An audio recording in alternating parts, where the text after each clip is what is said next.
What's going on, guys? It is MurderInc here, and today I'm going to be showing you how to get the most points you possibly can in Clan vs. Clan. Now, it's so easy. All you have to do is spend all of your money. No, just kidding. That's not what you have to do. I mean, you could if you want to. It will help you, but there are definitely some good ways and very bad ways to gain points, so I feel like why not make a guide showing you the most efficient ways to get points for you and your clan. And some clans kind of cringe in my opinion, but just my opinion. It is what it is. You live your life, I'll live my life. Requiring like a minimum, if it's a realistic minimum, for sure. I've heard of clans that are requiring like $1,000 spent, and when they face us, they're going to lose, so you know, there is that going for them there, but I don't know. I don't really like people kind of forcing things on players. Now, if everyone's okay with it, fine. Is everyone always going to be okay with it? I doubt it. And to have that as a threshold, that's probably one of the biggest issues I personally saw with Clan vs. Clan. And I know I've said that in previous videos. So let's get right into this guide on how to maximize your point potential for your clan for the Clan vs. Clan tournament. Alright, so let's say Clan vs. Clan just started. What are you going to do? So first of all, you have to think about what did you do to prepare. What you can do to prepare every single time, if you have a schedule that allows it, is do all of your clan boss runs the day before, but don't collect rewards. What does this mean? So if you guys have noticed, Clan vs. Clan starts before reset, so you can have 2, 4, 6, 8 if you are one king every single difficulty. You can have 8 rewards that you can collect as soon as Clan vs. Clan goes live. Then you can quickly do all 4 of your keys and collect those rewards again. Really nice cheat and kind of life hack to really pump up your individual numbers early, so you're helping out your clan in that way. The second thing is more of an endgame type thing, and something that everyone should be doing. As you can see, I haven't done it yet. Is going to be stage 21 faction wars. The amount of points you get for this compared to every other stage is kind of incredible.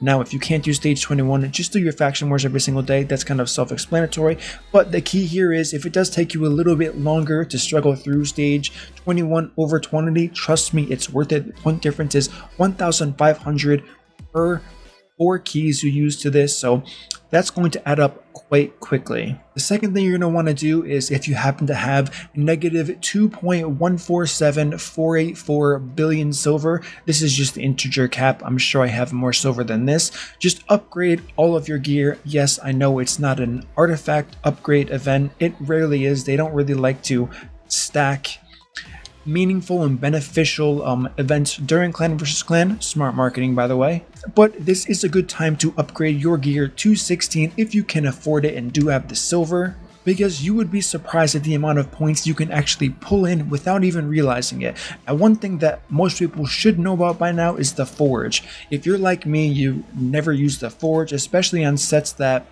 you would probably never find yourself using. For me, that's going to be resilience gear. As you can see, I can make 281 pieces here. So by summoning all of these pieces, I will get a pretty solid amount of points.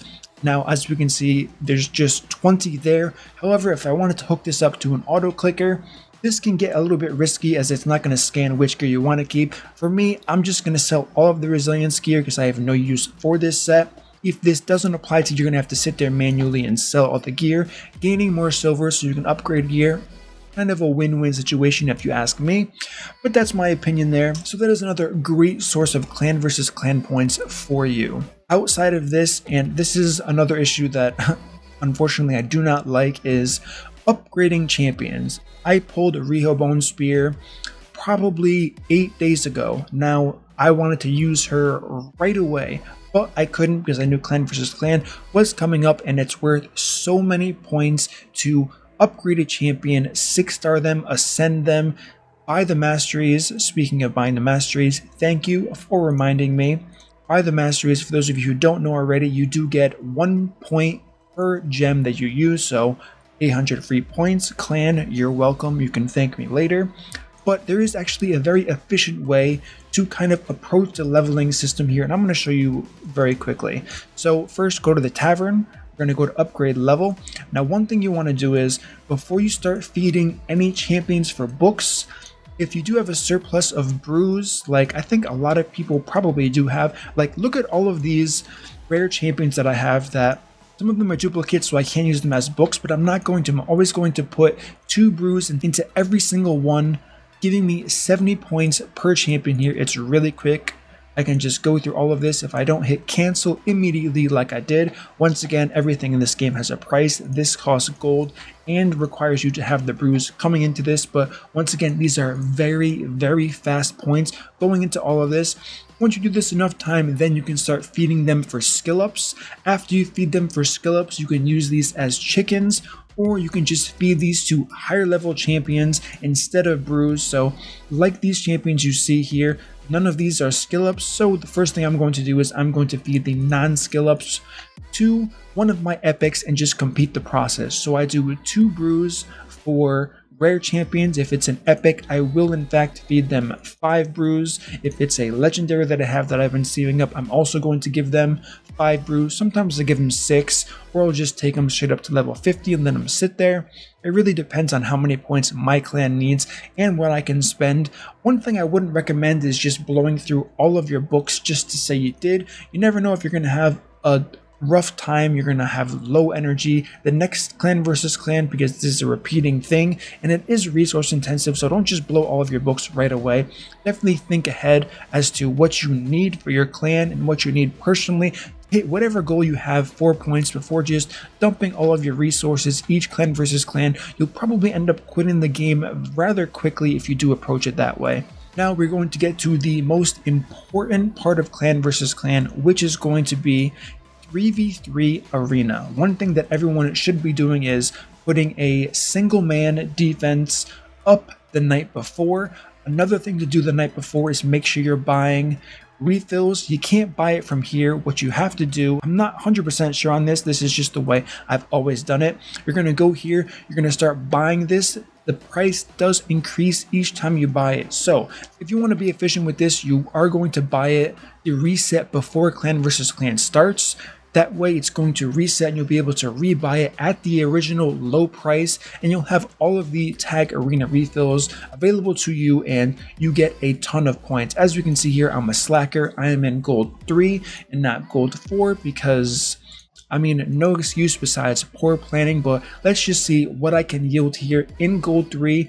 And I mean, this is going to go over pretty quickly depending on how fast the load screen actually goes through this. So with everyone using these kind of meme teams here where everyone's just trading points, great way to get medals, and like I said, very quick and fast way to get points here.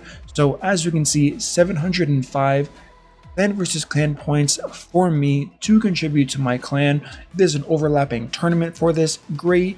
Like I said before, usually not, but you're pretty much going to repeat this process, and if you planned ahead, you bought those refills, you're going to get thousands and thousands of points for your clan without even realizing it, and you don't have to take the time to pick and choose all of your comps, how to counter this team, how to counter that team. As we can see here, all of these guys are using a meme defense of 1 champion, 4 champions that are all rares. You're going to one-shot them very quickly, and you can just repeat this process. And finally, if you've done all of that, once again going back to the end game point, you can farm Nightmare Campaign. I haven't done it in a long time. It does yield you a decent amount of experience, but more importantly, you get some silver out of it as well. I personally use brews. This is kind of the alternative to going the brew method, and it does actually give you more points than using brews, because not only are you getting experience, you're getting points for actually running into the campaign with Nightmare having the highest yield for you.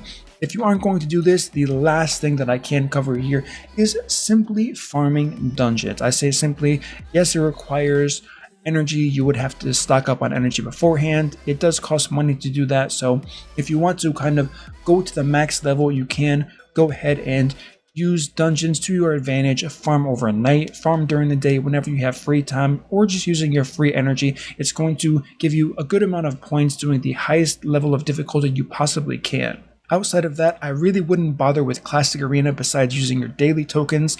Farming that isn't going to be as fruitful or as quick as the Tag Team Arena, especially when you're looking at points per hour.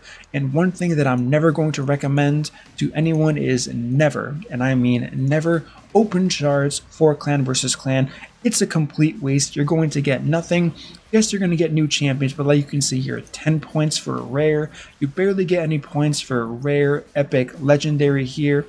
So I would never recommend buying shards just for clan versus clan with hopes that you get somebody new.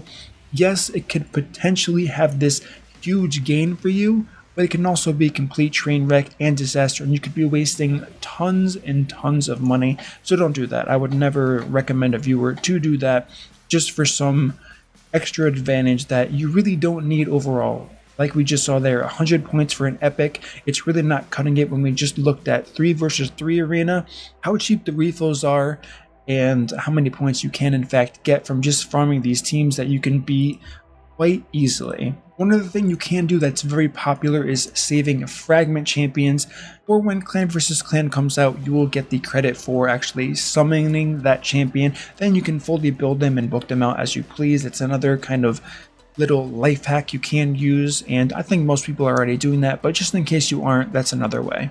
Alright guys, that's going to conclude my video today on how to min-max your clan versus clan experience, if you even care, if you're even going for points. But if you do want to find a way, hopefully some of this helped you. Maybe you learned a few things that you didn't know before to make it so you are a bit more efficient going into clan versus clan. It should take a lot of strain off of you if you are struggling to meet whatever requirements your clan does in fact have. Alright guys, so that's going to conclude my video today on this. Hopefully you enjoyed it. Don't forget, if you like this content, subscribe, turn on the notification bell, like the video, and I will see you all in my next upload.